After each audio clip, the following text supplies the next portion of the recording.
we create loops, right, continually. And they can be used beneficially, they can be used destructively, right? Uh, in general, it's kind of how we function, right? We're trained to function this way. Like our environment changes seasonally, right? The day goes through its cycles. All of the plants, animals, everything like that, they're all on a continual loop, right? And so there is a lot of tranquility in repetition, right? And we have the weekly structure, break it up 7 days at a time, break it into months, right?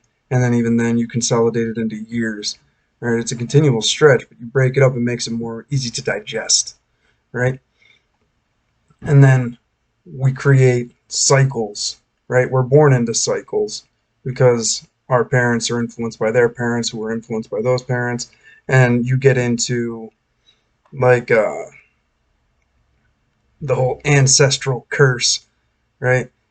You have a family of alcoholics and abusers and just dysfunctionality breeds dysfunctionality and hurt people. And somewhere along the line, you can break that cycle, right? If you make a conscious decision to do so, right? But there are a lot of like higher schema loops, right? Of course, like the military industrial complex is just a wonderful way to siphon money from a tax paying population to basically line the pockets of different corporations and individuals.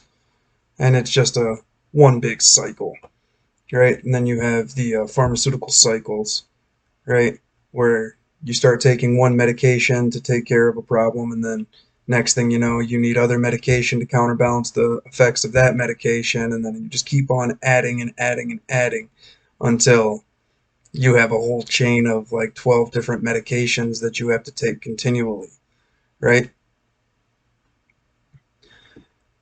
Not to mention the FDA is regulated by or regulates the pharmaceutical companies, right? It also takes care of the food, right? The food that makes you sick and then the medicine that keeps you alive long enough.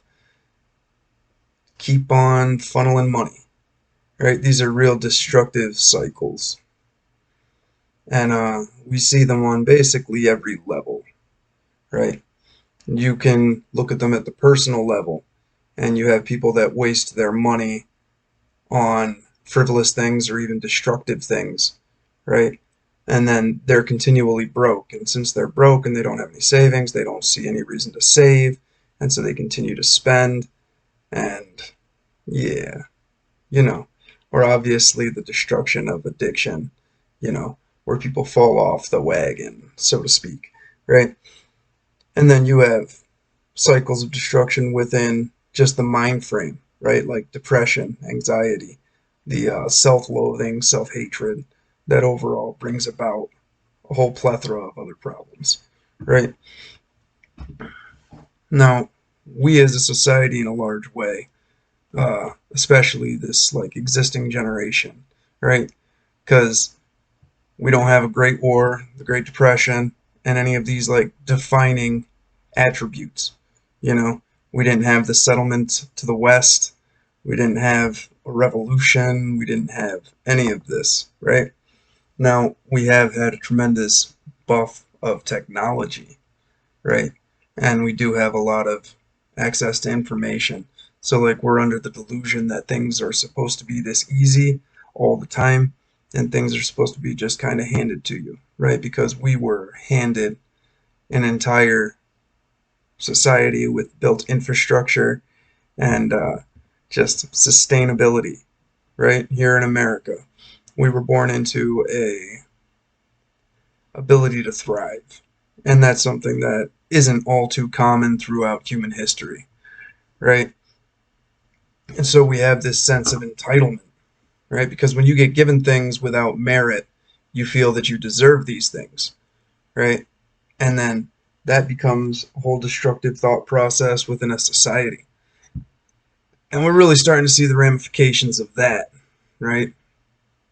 As you have generation upon generation with an abundance, right? This is, they end up craving decadence and comfort, right? You become disassociated with reality and existence, right? And like pain is relative. So if you've never really experienced pain, the threshold that you perceive things as pain is going to dramatically lower, right? That's why infants will cry if you give them a little pinch. Like they're not exaggerating. That's up until then the worst pain that they've felt, you know? We haven't experienced, but we have. Like we haven't experienced the pain of creation, right?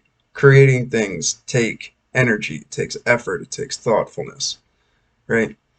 And it takes sacrifice. And if you don't sacrifice for something, you have no appreciation of its value, right?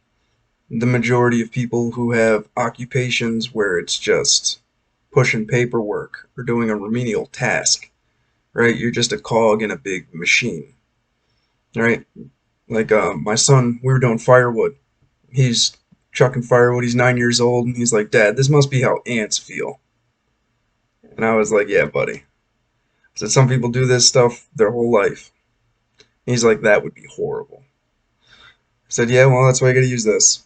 You know, doing physical labor is good to build character. Like it is a good thing that my son is out there doing firewood, but it's also good that he's cognitive enough in order to realize that this is not mental work. This is physical work, right? You need to sacrifice some time and energy, and you're going to scrape up your hands in order to keep yourself warm. And that's an insanely primitive thing, right? We used to sit around the fires. That was our source of light, our source of protection. That's the only way to cook foods. And that makes them easier to digest. It makes it softer, right?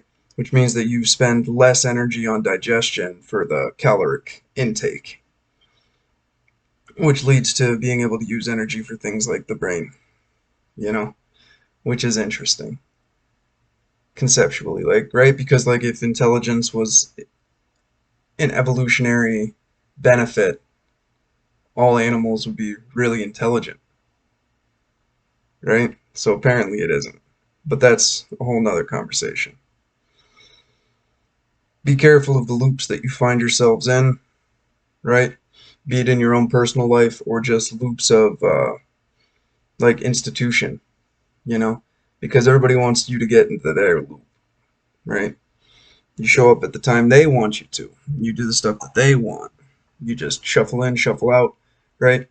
The holidays are a good example of this. It's the same holidays every year, and people get so excited. Like the holidays are designed for keeping the peasantry happy, right?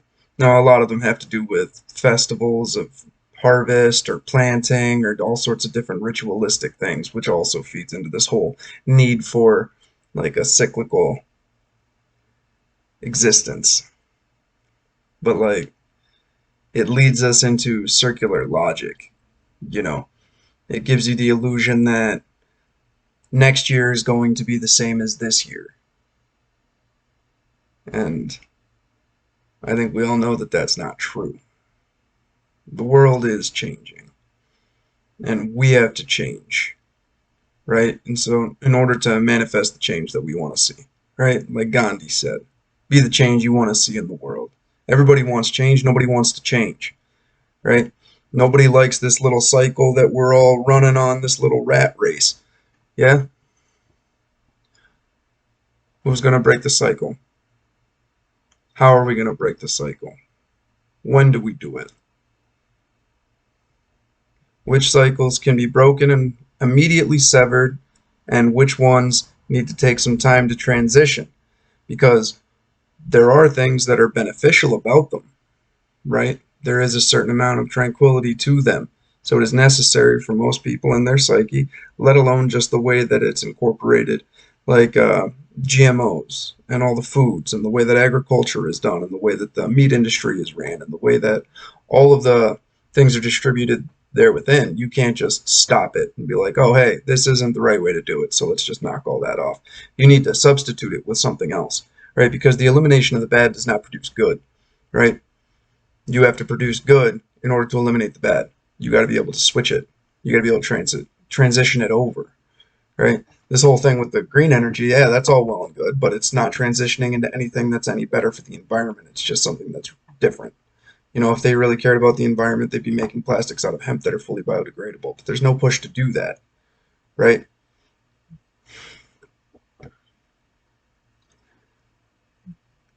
These are the types of things we need to start attacking the core of the problems instead of just like the symptoms of it. We need to start using some common sense. But everybody else is driven by agenda, or the people who are aware of the way that things need to change just feel hopeless and helpless throughout, or at least with their ability to affect it. So, no, no, we got to get a lot of stuff sorted. But it's going to start by breaking the destructive cycles within your life and creating beneficial ones, right? And only then will we have the ability to affect the bigger cycles on a grander scale, right? We have more in common with each other than those that wants to fight. Wish you all the best of luck.